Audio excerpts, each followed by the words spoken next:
Esta é uma história sobre as feridas invisíveis que a traição familiar pode deixar e sobre como, nos momentos de maior escuridão, a lealdade surge de onde menos esperamos.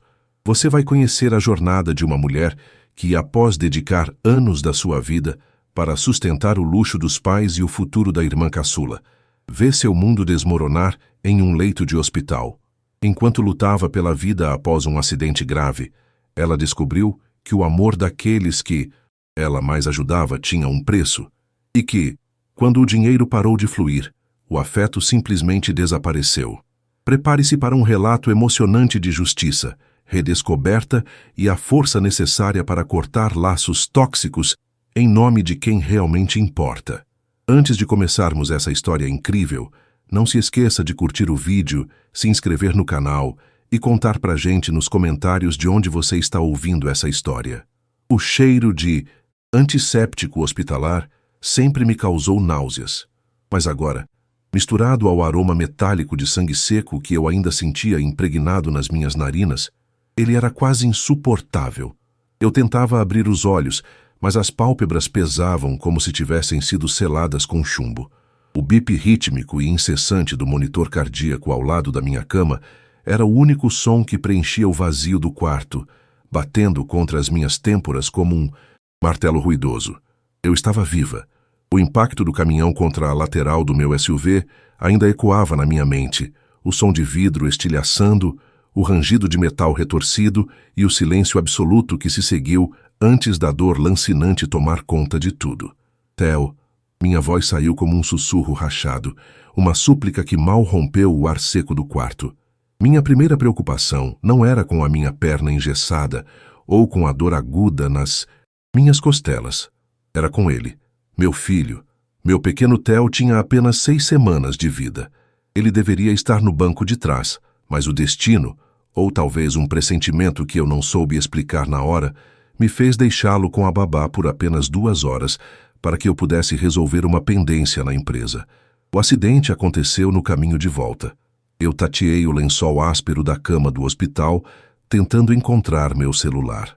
Minha mão direita estava enfaixada, mas eu ainda conseguia mover os dedos.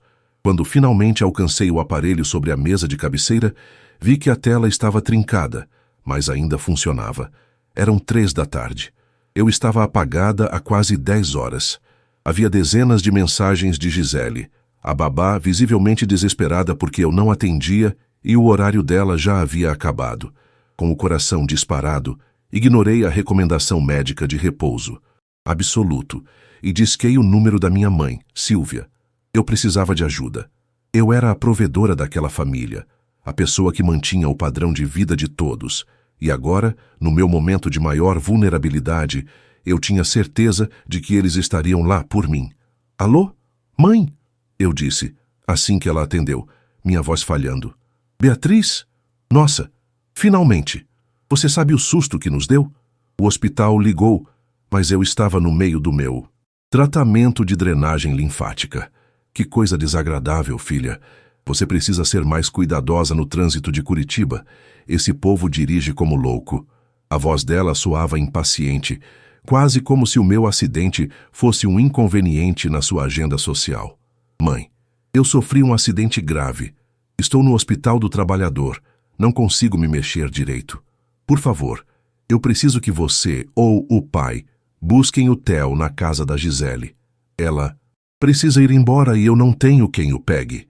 Ele tem 6 semanas, mãe. Ele precisa mamar, precisa de cuidados. Houve um silêncio do outro lado da linha. Um silêncio frio que fez um arrepio percorrer minha espinha, mais doloroso que os ferimentos do acidente. Ah, Beatriz, hoje vai ser impossível. Seu pai e eu estamos saindo para jantar com o casal Oliveira. Você sabe como o Arnaldo preza por esses contatos profissionais.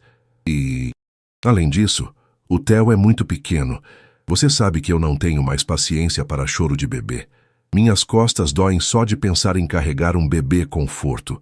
Eu não conseguia acreditar no que estava ouvindo.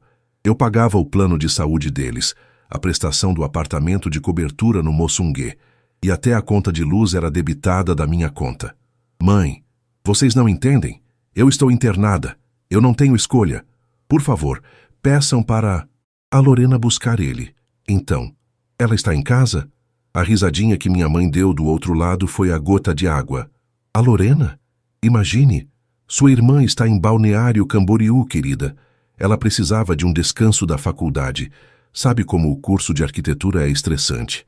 Ela está com as amigas naquele iate que o rapaz que ela está saindo alugou.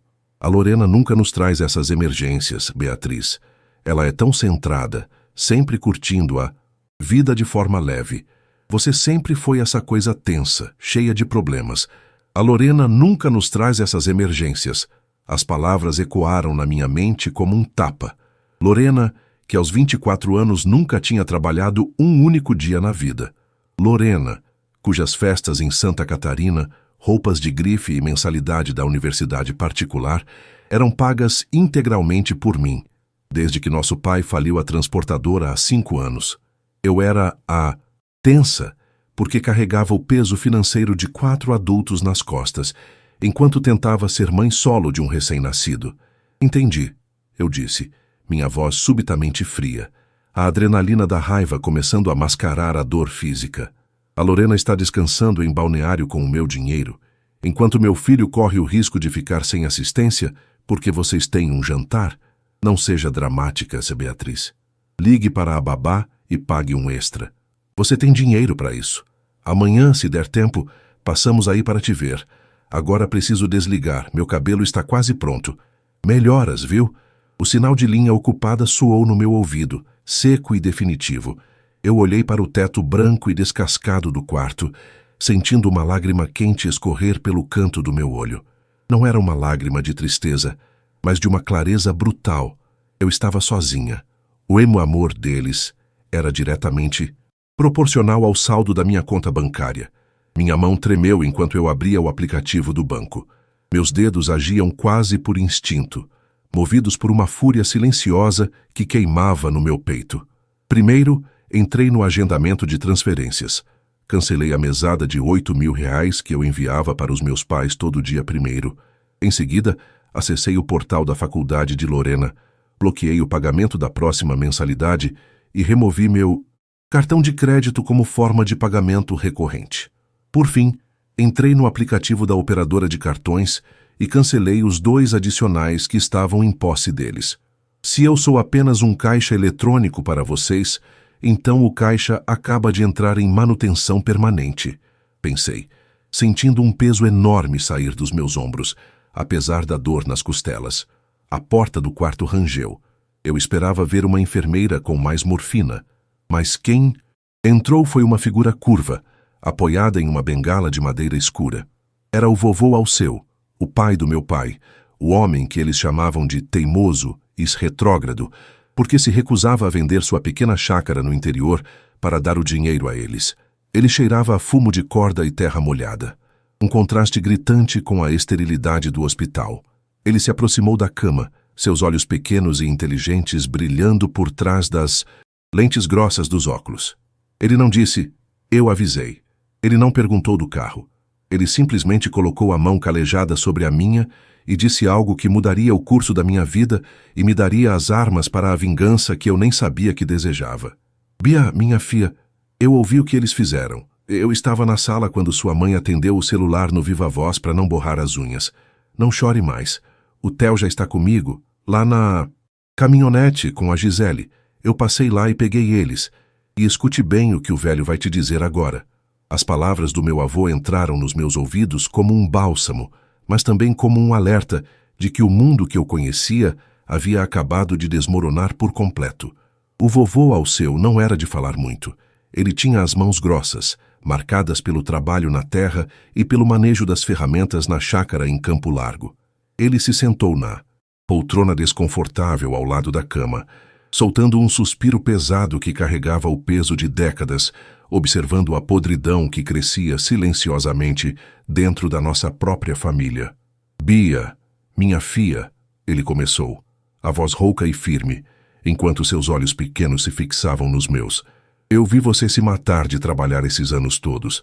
Vi você assumir as dívidas do Arnaldo, vi você dar luxo para Sílvia e pagar os caprichos daquela guria tonta da Lorena. Eu ficava lá no meu canto, no sítio, vendo tudo e sentindo um aperto no peito. Eu sabia que, no dia que a fonte secasse, eles iam mostrar quem são de verdade. E hoje, lá naquela sala de estar, enquanto você estava aqui entre a vida e a morte, eu vi a máscara cair no chão e quebrar em 1000 pedaços.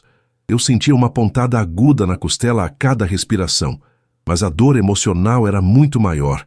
O vovô continuou, descrevendo como meus pais reagiram quando souberam do acidente. Eles não perguntaram sobre o meu estado de saúde primeiro. A preocupação inicial de Silvia, minha mãe, foi se o carro, que estava no nome dela por uma questão de seguro, embora eu pagasse as prestações, tinha seguro total. Eles não merecem o chão que pisam, Bia. Quando a Gisele ligou desesperada dizendo que precisava ir embora e que não podia ficar com o Theo, sua mãe fez cara de nojo. Disse que o choro do bebê dava enxaqueca nela. Foi aí que eu peguei a chave da minha caminhonete velha e saí. Fui lá, peguei o pequeno e a moça. O Theo tá dormindo agora, lá embaixo no estacionamento, dentro do carro com a Gisele. Ela é uma boa moça. Disse que não te deixa na mão.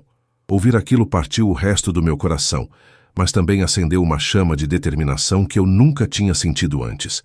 Eu sempre fui a filha perfeita, a que resolvia tudo, a que nunca dizia não.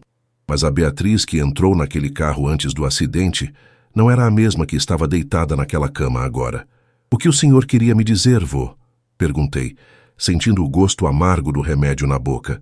Ele se inclinou para a frente, o cheiro de fumo de corda ficando mais presente. O que eu quero dizer é o seguinte: eles vão vir atrás de você.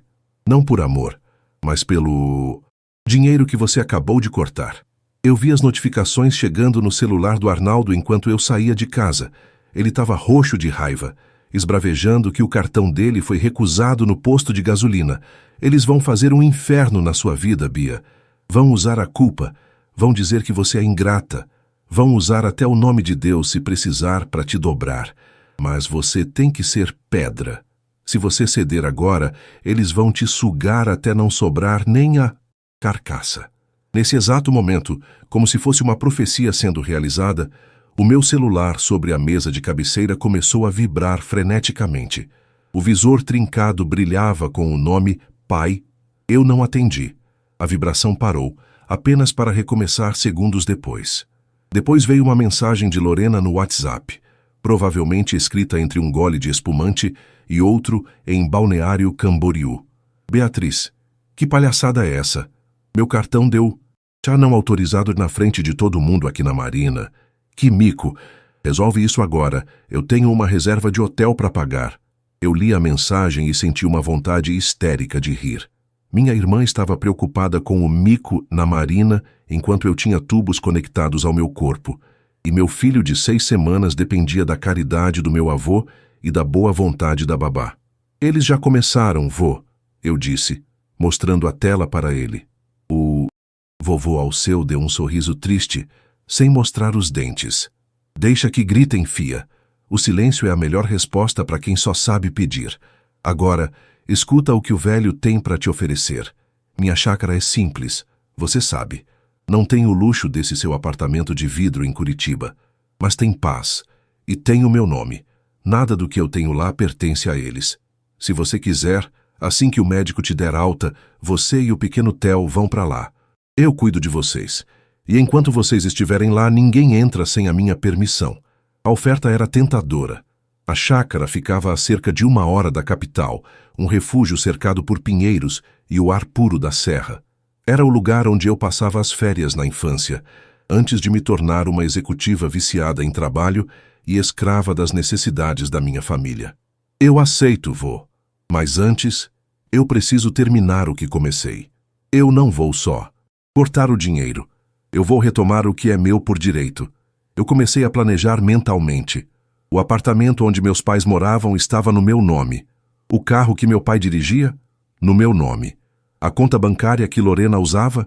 Uma conta conjunta onde eu era a titular principal. Eu tinha passado anos construindo um império de papel para sustentá-los, e agora eu ia demolir cada coluna dessa estrutura. A dor nas minhas costelas parecia diminuir conforme a adrenalina da estratégia tomava conta de mim. Eu chamei a enfermeira e pedi meu prontuário e o contato do setor jurídico do hospital. Eu precisava documentar que meus pais se recusaram a buscar meu filho, o que configurava abandono de incapaz em uma situação de emergência. Eu não ia apenas me afastar, eu ia me proteger legalmente para que eles nunca pudessem usar o Theo contra mim no futuro. Bia, o vovô me chamou, já se levantando para ir ver o bebê no carro. Não deixe o ódio te transformar neles. Faça o que precisa ser feito pela justiça, não pela maldade. Não é ódio, vô. É sobrevivência. Respondi com uma voz que eu mal reconheci de tão fria. Quando ele saiu, o quarto mergulhou novamente no silêncio, interrompido apenas pelo barulho da chuva fina que começava a cair lá fora, as famosas gotículas curitibanas que deixavam o asfalto brilhando. Sob a luz dos postes, eu peguei meu celular novamente.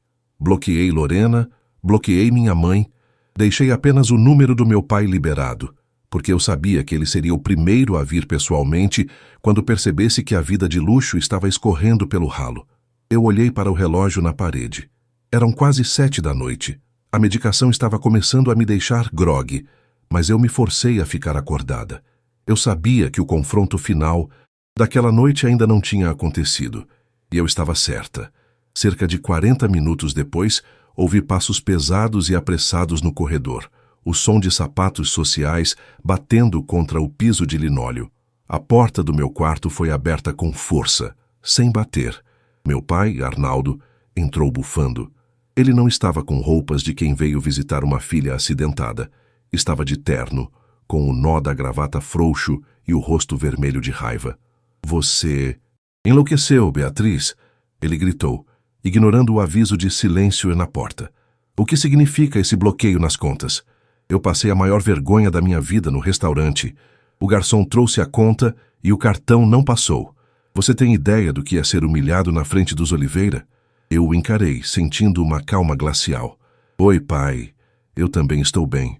Obrigada por perguntar. O acidente foi feio. Quase morri. Mas os médicos dizem que vou sobreviver. E o Theo? O Theo está bem também, apesar de a mãe ter se recusado a buscá-lo. Ele travou por um segundo, a culpa cruzando seus olhos por um breve instante antes de ser soterrada pela ganância novamente. Não mude de assunto. Sua mãe me explicou. Ela tinha um compromisso importante. Você sempre dá um jeito de se virar, Beatriz. Você é forte. Agora, desbloqueia aquela conta. Eu preciso pagar o jantar e a Lorena ligou chorando de balneário porque não consegue pagar a Marina. Sente-se, pai, eu disse, apontando para a cadeira onde o vovô Alceu estava. Sente-se, porque a nossa conversa vai ser longa. E eu sugiro que você ouça com muita atenção, porque a partir de amanhã, o seu padrão de vida vai mudar drasticamente. Arnaldo parou no meio do quarto, o peito subindo e descendo, com uma indignação que eu, em outros tempos, teria tentado aplacar com desculpas e um novo depósito em sua conta. Mas aquela Beatriz, a filha que se sentia culpada por ter tido sucesso enquanto o pai falia, tinha ficado presa entre as ferragens daquele carro na rodovia do Xisto. O homem à minha frente, com seu terno de corte impecável, pago com o bônus de Natal da minha empresa, parecia um estranho egoísta e barulhento que cheirava a um perfume importado caro demais, para quem não tinha um centavo no próprio nome. Você não tem o direito de fazer isso, Beatriz, ele vociferou, batendo com a mão na beirada da minha cama. O impacto fez meu corpo vibrar e uma fisgada terrível percorreu minhas costelas, me tirando o fôlego por um segundo. Nós somos seus pais. Tudo o que você tem, você deve à educação que te demos, aos sacrifícios que fizemos quando você era pequena. Cortar nossos cartões sem aviso prévio é uma molecagem, uma falta de caráter sem tamanho. Eu respirei fundo, sentindo o ar entrar com dificuldade, mas mantendo o olhar fixo no dele. Sacrifícios, pai? Você está falando da transportadora que você afundou em apostas e má gestão? Ou está falando dos últimos 5 anos, onde eu paguei cada parcela da dívida que você deixou com agiotas para que você não fosse preso? Minha voz era baixa, mas cada palavra pesava como uma pedra. Eu não devo nada a vocês, pelo contrário. Se fôssemos colocar na ponta do lápis o que eu gastei sustentando o estilo de vida de família tradicional curitibana de vocês, eu poderia ter comprado 3 apartamentos no Batel. Ele abriu a boca para retrucar, mas eu continuei. A adrenalina começando a anestesiar a dor física. Eu estava morrendo hoje cedo. O Theo, o seu neto, estava sozinho, sem ter quem o buscasse. E a resposta da minha mãe foi que ela tinha uma drenagem linfática. E a sua preocupação agora, enquanto eu estou aqui cheia de morfina, é com a conta de um jantar com os Oliveira? Não seja hipócrita, Arnaldo rebateu, começando a andar de um lado para o outro no pequeno espaço do quarto. Você sempre gostou de ser a provedora. Gostava de se sentir superior, de esfregar na nossa cara que era a executiva de sucesso.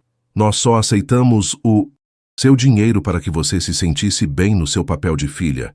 E agora você usa isso como arma? É baixo, Beatriz. É cruel. A audácia dele era quase fascinante. Ele estava tentando transformar a minha generosidade em uma forma de agressão. Eu olhei para o relógio na parede, 7:30 da noite. Lá fora, a luz da cidade de Curitiba começava a piscar através da janela embaçada pela chuva fria. Pois bem, pai, se é cruel, então vamos ser cruéis de verdade, eu disse, pegando o celular novamente. Eu não apenas bloqueei os cartões. Eu liguei para o corretor. O apartamento no Moçungue, aquele com a vista para o Parque Barigui, que a mamãe tanto ama postar no Instagram, ele vai ser colocado à venda na segunda-feira. Como ele está no meu nome, eu já dei ordens para que vocês sejam notificados. Vocês têm 30 dias para sair. Arnaldo empalideceu. A cor vermelha da Cis. Raiva deu lugar a um tom cinzento de puro pavor. A realidade financeira estava finalmente batendo à porta. Sem o meu suporte, eles não tinham nada. Nenhuma reserva, nenhuma economia. Tinham apenas as aparências. Você não faria isso. Ele sussurrou, a voz agora trêmula. Onde vamos morar? E a Lorena? Ela precisa terminar a faculdade. Ela não pode ser interrompida agora. Ela está no meio de um projeto importante. A Lorena pode fazer o que todos os outros jovens da idade dela fazem. Conseguir um emprego, ou talvez um estágio, ou quem sabe ela possa pedir ajuda para os amigos do iate em Balneário Camboriú. Respondi, sentindo um prazer amargo ao ver o desespero dele. E quanto a vocês, sugiro que procurem um lugar que caiba na aposentadoria do senhor, que eu sei que você recebe, mas usa apenas para pagar as mensalidades do clube de golfe. Ele se aproximou da cama novamente, mas desta vez não havia agressividade, havia súplica. Uma súplica falsa que não buscava o meu perdão, mas o meu dinheiro. Bia, por favor, não faça isso de cabeça quente. Você sofreu um trauma. Não está pensando direito. Vamos conversar amanhã quando você estiver mais calma. Eu falo com a sua mãe. Ela vem aqui te pedir desculpas. Nós buscamos o Theo. Ele fica com a gente o tempo que for necessário. É tarde demais para isso, pai. O Theo já está em segurança. E eu nunca estive com a cabeça tão fria. Sabe o que o vovô Alceu me disse hoje? Ele me disse que eu estava sendo sugada. E ele tem razão. Eu fui o banco de vocês por tempo demais. Agora, o banco fechou. Meu pai me olhou com um desprezo que, desta vez, não me atingiu. Era como se uma barreira invisível tivesse sido erguida entre nós. Eu percebi que ele não me via como filha. Eu era um ativo financeiro. Um investimento que tinha parado de dar retorno. Você vai se arrepender disso, ele disse, a voz agora carregada de veneno. Quando você precisar de uma família, quando esse seu filho crescer e perguntar pelos avós, você vai lembrar desse dia. Você vai ficar sozinha, Beatriz. Sozinha com o seu dinheiro e a sua arrogância. Antes sozinha do que cercada por parasitas que me deixariam morrer se isso significasse um depósito a mais na conta. Rebati. Agora saia daqui. Eu preciso descansar. E leve o perfume caro com você. Ele está me dando enxaqueca. Arnaldo saiu batendo a porta com tanta força que o quadro com as normas do hospital, pendurado na parede, ficou torto. Eu fechei os olhos e deixei o silêncio voltar. Meu coração batia devagar, mas com firmeza. Eu sabia que a batalha estava apenas começando. Eles não iam desistir. Fácil. Lorena ligaria, Silvia viria com lágrimas de crocodilo e haveria ameaças judiciais. Mas eles não sabiam de uma coisa. Eu já tinha transferido a maior parte dos meus investimentos para uma conta de custódia em nome do Theo, com o vovô Alceu como administrador caso algo me acontecesse. Eu tinha me cercado legalmente antes mesmo de eles cruzarem aquela porta. Eu tateei o interruptor e apaguei a luz do quarto. No escuro, as luzes da cidade pareciam mais brilhantes. Eu pensava no Theo. Imagino-o agora na chácara, sentindo o cheiro de lenha queimada e sendo cuidado por mãos que realmente o amavam, sem pedir nada em troca. Pela primeira vez em anos, eu não senti o peso da responsabilidade de manter o mundo de todos em pé. Eu só precisava manter o meu mundo e o do meu filho. O resto poderia queimar, e eu assistiria às cinzas caírem com um sorriso no rosto. A dor no meu corpo ainda era intensa, mas a sensação de liberdade era mais forte. Eu adormeci ouvindo o som da chuva, sabendo que, quando acordasse, eu não seria mais a Beatriz que todos podiam pisar. Eu seria a Beatriz que eles aprenderiam a temer. A alta hospitalar veio 3 dias depois, mas para mim, cada hora naquele quarto pareceu uma eternidade de silêncio intercalada pelo som estridente de notificações que eu me recusava a abrir.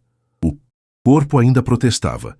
Cada movimento era uma negociação dolorosa com as minhas costelas e com a perna esquerda, agora imobilizada por uma bota ortopédica pesada. No entanto, a dor física era quase um lembrete tátil de que eu ainda estava aqui, de que eu era sólida, enquanto o mundo de aparências que eu sustentei por tanto tempo estava evaporando como neblina matinal sobre o Parque Barigui. Vovô Alceu chegou cedo no dia da alta. Ele não usava terno como meu pai, mas uma camisa de flanela xadrez gasta e um casaco de lã grossa para enfrentar o vento cortante que soprava em Curitiba naquela manhã. O cheiro de sabão de coco e tabaco que emanava dele era o cheiro da minha infância. Um conforto que eu não sabia o quanto precisava até sentir o peso de sua mão no meu ombro. "Vamos para casa, Bia. Para casa de verdade", ele disse, me ajudando a sentar na cadeira de rodas enquanto a enfermeira organizava os papéis da alta. A viagem até Campo Largo foi feita em um silêncio respeitoso. O balanço da caminhonete antiga, uma F1000 que vovô mantinha como se tivesse saído da fábrica ontem, era estranhamente terapêutico.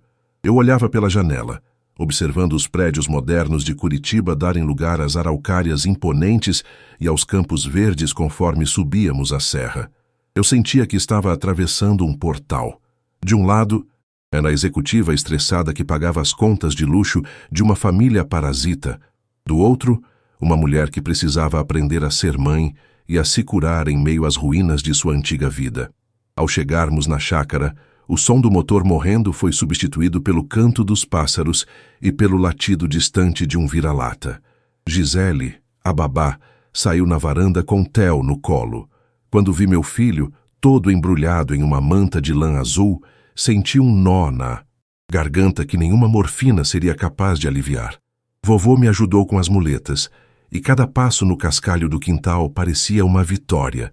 "Ele se comportou como um anjinho, Bia", Gisele disse, me entregando o pequeno. Segurar Theo nos braços, sentir o calor do seu corpo e aquele cheiro doce de bebê, foi o momento em que a ficha finalmente caiu. Eu quase morri. E é naquele momento de vida ou morte, as pessoas que eu mais ajudei me deram as costas. A raiva que eu sentia no hospital não tinha desaparecido. Ela tinha apenas se transformado em uma determinação fria e calculista.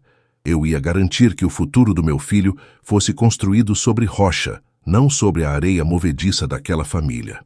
Instalada no quarto de hóspedes, que cheirava a lavanda e madeira antiga, peguei meu celular. Era hora de ver o tamanho do estrago que o meu fechamento de torneira tinha causado. Havia mais de 50 chamadas perdidas de Silvia. Lorena, por sua vez, tinha passado o tempo postando indiretas no Instagram, fotos com os olhos vermelhos e legendas sobre decepções familiares e que dinheiro mudando as pessoas. "É impressionante a audácia", murmurei para mim mesma, lendo uma mensagem de Lorena enviada há poucas horas. "Beatriz, eu tive que voltar de ônibus de balneário." "Ônibus? Você tem noção do que é?" "Raesso, meus amigos me viram na rodoviária. Você destruiu minha reputação. Se você não desbloquear meu cartão agora, eu vou contar para todo mundo na faculdade que você está tendo um surto psicótico por causa do acidente." Eu sorri. Um sorriso sem alegria, mas cheio de uma satisfação sombria. Lorena realmente achava que sua reputação, na faculdade de arquitetura, era mais importante que a minha vida. Gisele, chamei a babá que estava na cozinha preparando um chá. Você pode ficar com o Theo um pouco? Eu preciso fazer uma reunião de negócios. Abri o notebook. Minhas costelas latejaram, mas eu ignorei. Acessei o sistema da imobiliária que administrava os meus imóveis. O apartamento no Moçungue era o meu trunfo mais pesado. Meus pais moravam lá há 4 anos, sem pagar 1 centavo de aluguel ou condomínio. Enviei um e-mail formal para o Dr. Maurício, meu advogado de confiança, instruindo-o a protocolar a notificação de desocupação imediata por quebra de comodato verbal. Em seguida, entrei no portal do Detran. O carro que meu pai dirigia, um sedã de luxo, estava no meu nome. Solicitei o bloqueio administrativo do veículo por apropriação indébita. Se ele fosse parado em qualquer blitz na Avenida Batel, o carro seria guinchado na hora. Bia? Vovô Alceu apareceu na porta com uma caneca de café, fumegante. Você está com aquela cara de quando era pequena e decidia que ia montar o quebra-cabeça de 1000 peças sozinha. O que você está aprontando? Estou apenas pegando as minhas peças de volta, vô, respondi, aceitando o café. O senhor disse que eles iam usar a culpa contra mim, e já começaram. Mas eles esqueceram que quem tem os recibos de tudo sou eu. Você sabe que eles não vão sair daquele apartamento sem fazer um escândalo. Não sabe? A Silvia adora um drama. Ela vai chamar os vizinhos, vai ligar para a rádio, vai dizer que você é uma filha desalmada que está jogando os pais idosos na rua. Que digam. Dei de ombros, sentindo uma pontada de dor. Eles não são idosos desamparados. O papai tem 58 anos e a mamãe 54. Estão na flor da idade para começarem a trabalhar de verdade. Eu dei a eles uma vida de rei e rainha por meia década. O reinado acabou. Naquela noite, o silêncio da chácara foi quebrado pelo toque estridente do telefone fixo do vovô. Ele atendeu, ouviu por alguns segundos e me passou o fone com um olhar de advertência. É o Arnaldo. Ele parece estar alterado. Beatriz! A voz do meu pai saiu quase como um rugido do outro lado da linha. Que história é essa de notificação judicial? Recebi um e-mail do seu advogado agora. Você está nos despejando? No meio da noite? Sua mãe está em frangalhos, tomando calmantes. Ninguém está despejando vocês no meio da noite, pai. A notificação dá 30 dias. É tempo mais do que suficiente para vocês encontrarem uma kitnet no centro ou em Pinhais que caiba no orçamento de vocês. Respondi com uma calma que parecia irritá-lo ainda mais. Pinhais? Você enlouqueceu? Nós temos uma vida aqui. Nossos amigos, o clube. Beatriz, escute bem. Se você levar isso adiante, eu vou entrar na justiça. Eu vou alegar que você não tem condições mentais de cuidar desse bebê depois do acidente. Eu vou tirar o Theo de você. O sangue congelou nas minhas veias por 1 milésimo de segundo, antes de ferver em uma fúria pura e absoluta. Tocar no nome do meu filho era o erro fatal que ele não deveria ter cometido. Tente, pai, eu disse, minha voz agora um sussurro letal. Tente tirar o Theo de mim. Mas antes de fazer isso, lembre-se de que eu tenho a gravação da ligação da mamãe se recusando a buscá-lo no hospital. Tenho os registros de que vocês nem sequer apareceram para ver se eu estava viva. E mais, eu tenho o rastro de cada centavo que eu dei para vocês, o que pode ser facilmente caracterizado como doação revogável por ingratidão. Se você der um passo em direção ao meu filho, eu não vou apenas tirar o apartamento. Eu vou processar vocês por cada real que investi naquela família e vou garantir que vocês saiam dessa história apenas com a roupa do corpo. Houve um silêncio mortal do outro lado. Arnaldo sabia que eu não estava blefando. Como executiva de finanças, eu era conhecida por nunca entrar em uma negociação sem ter todas as cartas na manga. Você é um monstro, Beatriz, ele disse, a voz trêmula de ódio. Não, pai. Eu sou apenas o reflexo da educação que vocês me deram. A diferença é que eu aprendi a trabalhar, e vocês só aprenderam a gastar. Boa noite. Desliguei o telefone e olhei para o vovô. Ele estava encostado no batente da porta, cruzando os braços. O jogo começou, Bia. Agora você vai ver do que pessoas desesperadas por status são capazes. Eu sei, vô, mas eles esqueceram de um detalhe. Eu não tenho mais nada a perder. Eles já me tiraram a ilusão de ter uma família. O resto é só dinheiro. Névoa da manhã em Campo Largo era tão densa que quase escondia os pinheiros que cercavam a propriedade do vovô Alceu. O frio de Curitiba e região tem um jeito particular de entrar nos ossos, mas, pela primeira vez em anos, aquele gelo não me incomodava. Eu estava sentada na varanda, enrolada em um xale de lã grossa que pertenceu à minha avó, observando o vapor subir da minha caneca de café. O silêncio era interrompido apenas pelo estalar da lenha no fogão lá dentro e pelo balbucio suave de Theo, que dormia no carrinho ao meu lado. Eu estava há 10 dias na chácara. Minhas costelas ainda latejavam quando eu tossia ou me movia bruscamente, mas a bota ortopédica já se tornara parte de mim. Mais do que a cura física, eu sentia uma clareza mental que o luxo do meu apartamento no Moçunguê nunca me proporcionou. No entanto, eu sabia que a paz era temporária.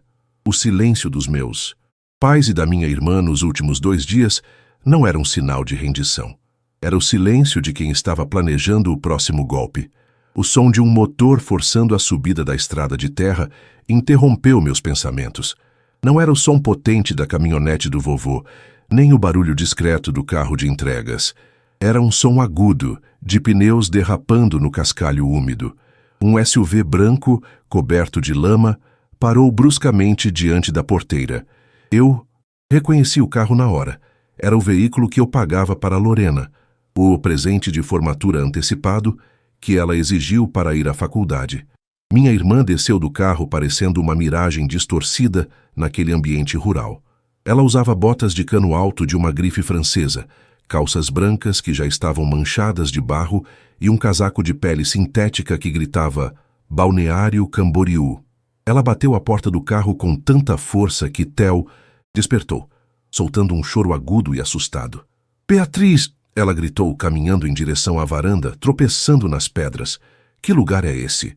Eu quase quebrei o eixo do carro vindo para cá. Você perdeu o juízo de vez? Eu não me levantei. Continuei bebendo meu café, observando-a como quem observa um espécime curioso em um laboratório. Oi, Lorena. Vejo que o ônibus de Balneário para Curitiba não foi tão traumático assim, já que você ainda tem energia para dirigir até aqui. Ela parou no pé da escada da varanda, o rosto vermelho de fúria por baixo da maquiagem carregada. Você acha que isso é brincadeira? O papai está tendo crises de ansiedade. A mamãe não sai do quarto. Ela diz que não pode mais olhar na cara das vizinhas porque o boato de que estamos sendo despejados se espalhou pelo prédio todo. Você tem noção do que está fazendo com a nossa família? Nossa! Família, Lorena? Eu perguntei, colocando a caneca sobre a mesinha de madeira. Onde estava essa família quando eu estava com o pulmão perfurado no hospital? Onde você estava enquanto eu pedia, pelo amor de Deus, para alguém cuidar do meu filho de 6 semanas? Lorena revirou os olhos, um gesto que ela fazia desde os 12 anos, sempre que a realidade não lhe convinha. Ah, lá vem você com esse drama do acidente. Foi um susto. Sim, mas você está bem. Olha para você tomando café no sítio enquanto a gente está perdendo tudo. Eu não consigo pagar a minha última parcela da faculdade, Beatriz. O sistema me bloqueou. Se eu não pagar até amanhã, não colo o grau. Você quer destruir o meu futuro por causa de uma birra? Eu senti uma risada seca subindo pela garganta. O seu futuro, Lorena, foi construído com o meu presente. Eu trabalhei 12 horas por dia. Inclusive, durante a minha gravidez, para que você pudesse ter esse carro, essas roupas e esse diploma que você nem valoriza. Eu não estou destruindo nada. Eu só parei de construir para você. Ela subiu os degraus da varanda, ignorando o Theo, que ainda choramingava. Ela se inclinou sobre mim, o cheiro de um perfume caro e enjoativo invadindo meu espaço. Escuta aqui, irmãzinha. O papai já falou com um advogado. Eles vão alegar que você está instável, que esse acidente afetou sua capacidade de julgamento. Eles vão pedir a interdição dos seus bens e a guarda do Theo. Você quer mesmo entrar nessa guerra? Devolve o acesso às contas, cancela a venda do apartamento e a gente esquece isso. Eu até prometo que ajudo a cuidar do bebê uma vez por semana. Eu olhei para o Theo, depois olhei para Lorena. A audácia dela era quase admirável se não fosse tão patética. Sabe o que é? Engraçado, Lorena. Eu passei anos me sentindo culpada por ser a irmã bem-sucedida, achando que era meu dever carregar vocês nas costas. mas o vovô me mostrou uma coisa interessante ontem. Eu peguei um envelope pardo que estava sobre a mesa, ao lado da minha caneca.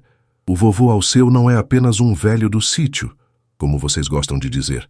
Ele guardou todos os comprovantes de depósitos que eu fiz na conta do papai nos últimos 5 anos, porque ele era meu fiador em alguns contratos da transportadora antes dela falir, e eu fiz a minha própria investigação. Você sabia que o curso de arquitetura que eu pago é integral, mas que você não aparece nas aulas há 2 semestres? Lorena empalideceu. O batom vermelho parecia agora uma mancha de sangue em um rosto de papel. O quê? Do que você está falando? Eu liguei para a reitoria, Lorena. Usei meu acesso como pagadora das mensalidades. Você foi jubilada por falta há meses, mas continuou recebendo o dinheiro da mensalidade na sua conta, além da verba para materiais e maquetes. Para onde foi esse dinheiro? Viagens, festas, iates em balneário? Ela tentou balbuciar uma desculpa, mas a máscara de arrogância estava derretendo. Eu tive problemas pessoais, Beatriz. Eu ia te contar. Eu ia voltar este semestre. Você mentiu para mim? Enquanto eu me matava de trabalhar para te dar uma vida que eu mesma não tinha. E agora você vem aqui, na casa do homem que você sempre desprezou, me ameaçar com a guarda do meu filho. Eu me levantei, ignorando a dor aguda na costela, e me apoiei na muleta para ficar na altura dela. Saia da minha frente, Lorena, antes que eu decida não apenas cortar a sua mesada, mas processar você por estelionato. Você não teria coragem. Ela sibilou, mas havia medo em seus olhos. Tente me pagar para ver, respondi. Nesse momento, vovô Alceu apareceu na porta da cozinha, segurando uma espingarda de caça que ele usava para espantar predadores das galinhas. Ele não a apontou para ela, mas o simples peso da arma em seus braços foi o suficiente para encerrar a conversa. A guria já ouviu o suficiente, o velho disse, a voz como um trovão baixo. O cascalho da minha estrada não foi feito para esses seus pneus de shopping. Vá embora antes que eu resolva cobrar o pedágio por ter acordado o meu bisneto. Lorena recuou, bufando, as botas de grife agora pesadas de barro. Ela desceu a escada, quase caindo, e correu para o SUV. O som dos pneus fritando no cascalho marcou sua partida apressada. Eu me sentei novamente, meu corpo tremendo levemente pela descarga de adrenalina. Vovô Alceu se aproximou e colocou a mão no meu ombro. Você foi bem, Bia. Mas saiba de uma coisa. A Lorena é a ponta do iceberg. O Arnaldo e a Sílvia são os que realmente têm dentes. E eles estão famintos. Eu sei, vô. Mas eu também estou. Só que eu estou com fome de justiça.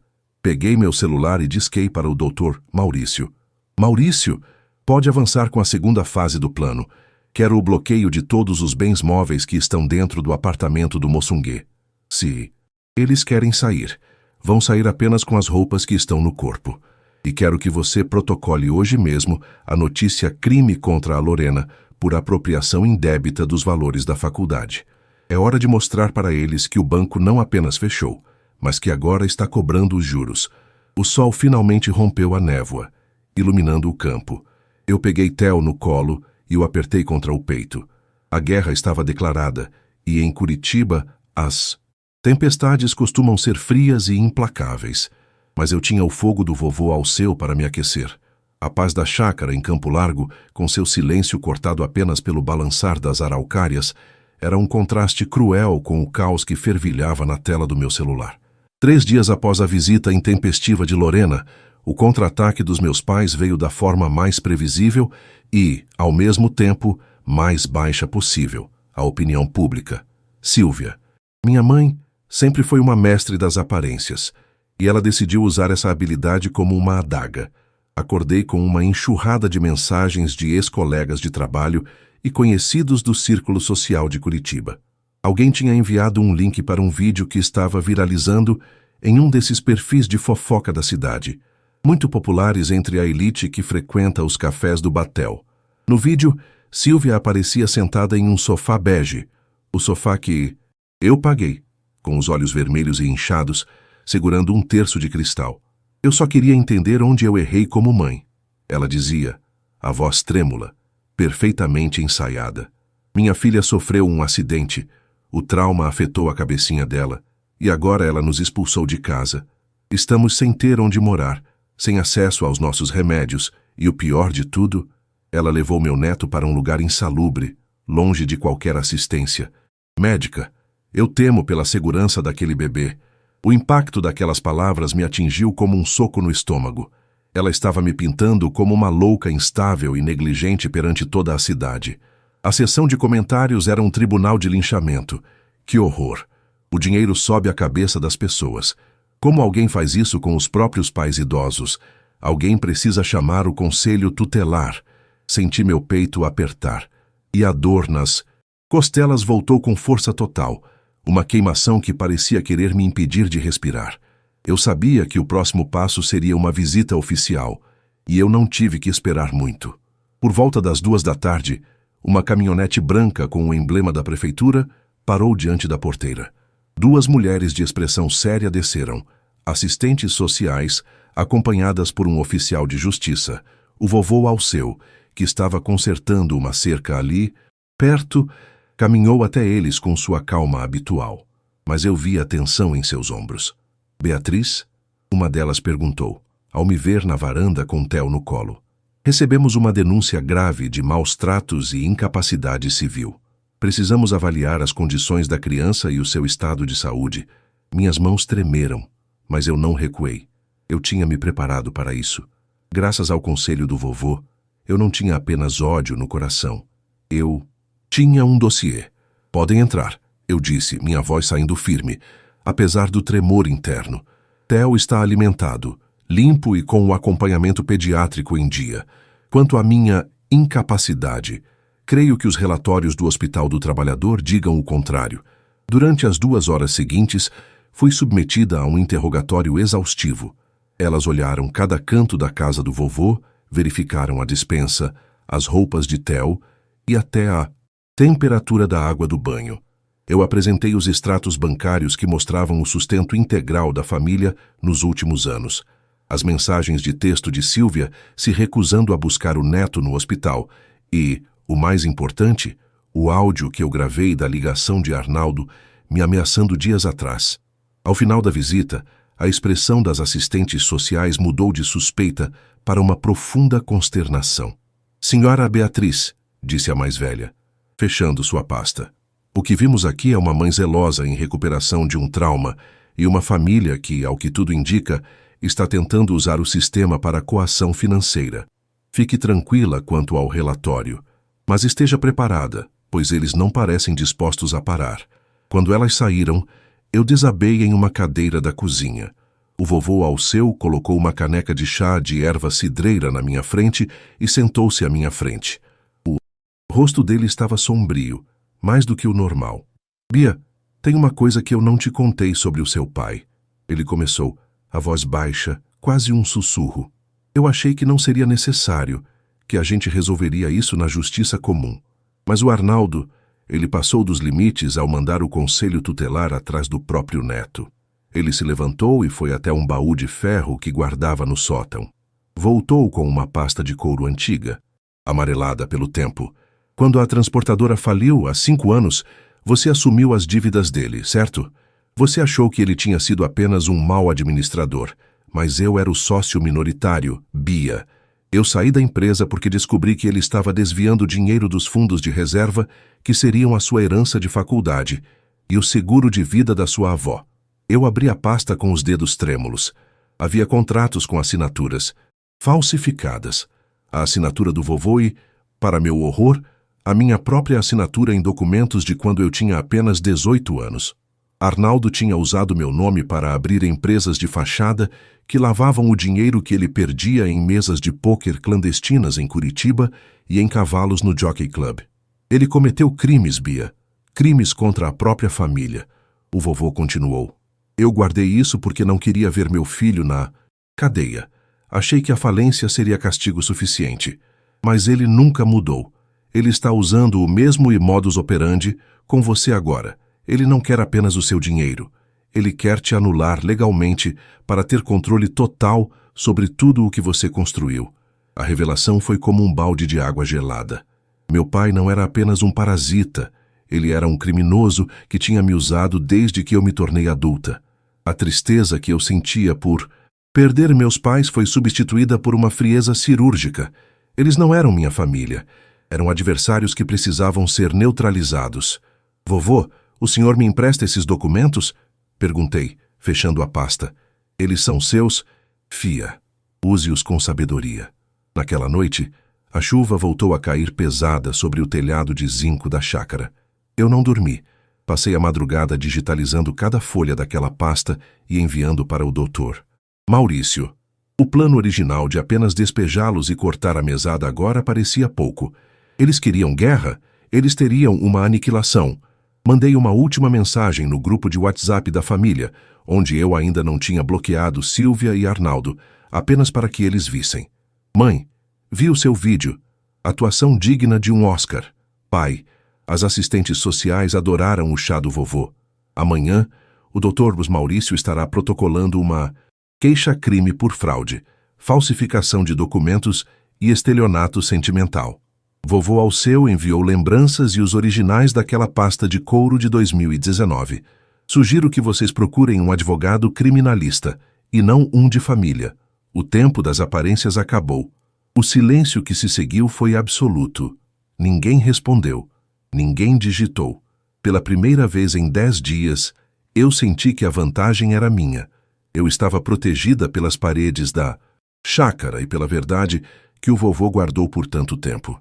Mas eu sabia que um animal acuado é o mais perigoso. E Arnaldo, sem dinheiro e com a ameaça da prisão batendo à porta, faria uma última jogada desesperada. Eu só não imaginava que essa jogada envolveria o retorno de alguém que eu pensei ter deixado no passado para sempre. A manhã final chegou com uma geada que cobriu os pastos de Campo Largo com um manto branco e quebradiço. O ar estava tão frio que cada respiração parecia cortar os pulmões.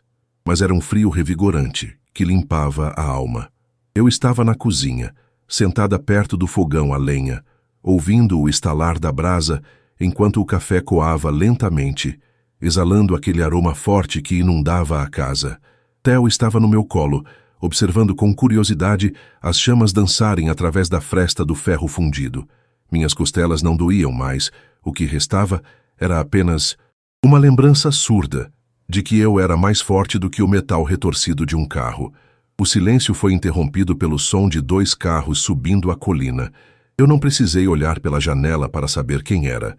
O vovô Alceu, que estava lá fora tratando das galinhas, parou o que estava fazendo e caminhou até o centro do pátio, com as mãos nos bolsos do casaco de camurça, esperando.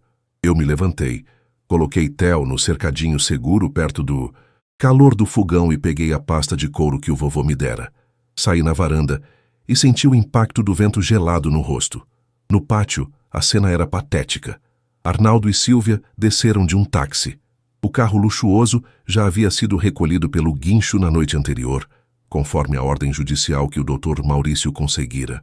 Atrás deles, em outro carro, estava Marcos, o homem que eu um dia pensei amar e que era o pai biológico do Theo. Marcos tinha ido embora antes mesmo de eu descobrir a gravidez, alegando que não estava pronto para o drama da minha família. Ver os 3 juntos era como ver os fantasmas do meu passado se unindo em um último esforço para me assombrar. «Beatriz!» Sílvia gritou, a voz esganiçada ecoando pelo vale. Ela não parecia mais a dondoca do Moçunguê. Seu cabelo estava desfeito e ela usava um casaco que parecia ter sido pego às pressas. «Você foi longe demais. Trazer o Marcos aqui? Tentar colocar seu pai na cadeia? Você perdeu a alma?» Arnaldo deu um passo à frente, tentando manter uma postura de autoridade que não lhe cabia mais. «Nós viemos resolver isso, Beatriz. O Marcos está aqui porque ele tem direitos. Se você não retirar as queixas e não devolver o acesso ao apartamento e às contas, nós vamos apoiar o pedido de guarda total dele. Você vai perder o seu filho.» Eu olhei para Marcos. Ele parecia desconfortável, desviando o olhar. Ele nunca quis ser pai, mas estava ali, provavelmente prometido com uma parte do dinheiro que meus pais esperavam arrancar de mim. «Marcos», chamei, minha voz calma e cortante como o gelo ao meu redor. «Você realmente quer entrar nesse jogo? Você sabe que eu tenho os comprovantes de todos os meses em que você ignorou minhas mensagens sobre os exames de pré-natal? Sabe que eu tenho a sua assinatura no documento de renúncia informal que você me mandou quando ele nasceu. Ele abriu a boca para falar, mas Arnaldo o interrompeu. Não ouça ela está blefando. Beatriz, assine os termos de desistência da venda do imóvel e a transferência de 50% das suas ações para o meu nome. Ou nós entramos com o processo agora mesmo. O advogado está a um telefonema de distância.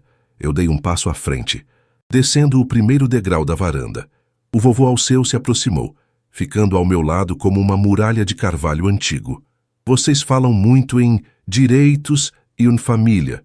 Eu comecei, abrindo a pasta de couro. Mas esquecem que em Curitiba as coisas se resolvem com papéis, não com gritos. Pai, eu não vou retirar as queixas. Na verdade, o Dr. Maurício acaba de protocolar uma atualização.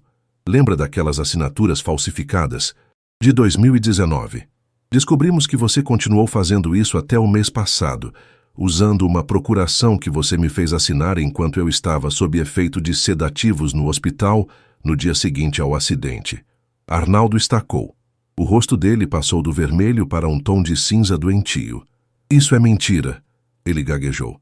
É crime, pai. Estelionato, fraude documental e abuso de incapaz. Continuei, sentindo uma onda de poder que nada tinha a ver com dinheiro, mas com a verdade pura. E quanto a você, mãe, o vídeo que você postou, ele foi anexado ao processo como prova de alienação parental e difamação. As assistentes sociais já entregaram o relatório. O juiz não apenas negou qualquer liminar de vocês, como emitiu uma medida protetiva. Vocês não podem chegar a menos de 200 metros de mim ou do Theo. Silvia começou a chorar, mas desta vez não era para a câmera.